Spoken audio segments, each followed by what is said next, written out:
Praise the Lord. இன்றைய சிந்தனையின் வசனத்தோடு கதை ஒன்றை கேட்போமா? இவெல்லாம் வேலைக்கு போகணும்னு அவசியமா?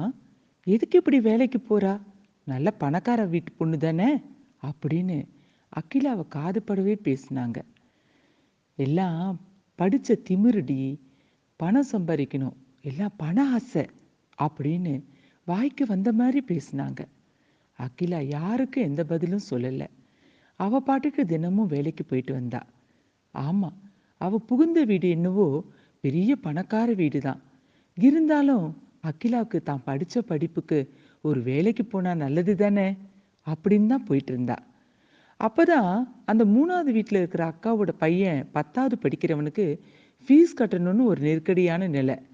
திடீர்னு அவங்க வீட்டுக்காருக்கு உடம்பு முடியல. ஃபீஸை எப்படி கட்டுறது? திகைச்சு போயிருந்தாங்க. அகிலா தன்னுடைய சம்பளத்திலேருந்து ஒரு பெரிய தொகையை எடுத்துட்டு போய் அவங்க கையில கொடுத்து ஃபீஸ் கட்டுங்கன்னு சொன்னா. உண்மையிலேயே அவங்க எதிர்பார்க்கவே இல்லை.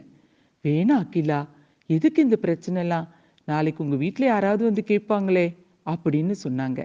அதுக்கு அகிலா, அக்கா, இது என்னோட சொந்த சம்பாத்தியத்துல கொடுக்கறது, யாரும் ஒன்றும் சொல்ல மாட்டாங்க. நீங்க முதல்ல பையனுக்கு ஃபீஸ் கட்டி அவனை படிக்க வைங்கக்கா அப்படின்னு சொன்னா. அவன் நல்ல மனசை புரிஞ்சுக்கிட்டு இப்போ அந்த தெருவில் இருக்கவங்களாம், அகிலா ரொம்ப நல்ல பொண்ணுடி, அவளுக்கு தயால குணம், அவ தான் நல்லா இருந்தா போதும்னு நினைக்கிறவில்ல, எல்லாரும் நல்லா இருக்கணும்னு நினைக்கிறவ, அதான் வேலைக்கு போய் கஷ்டப்பட்டு சம்பாதிக்கிறா அப்படின்னு அவளை பாராட்ட ஆரம்பிச்சிட்டாங்க. வேத வசனம் இன்னைக்கு என்ன சொல்லுதுன்னு பார்க்கலாமா?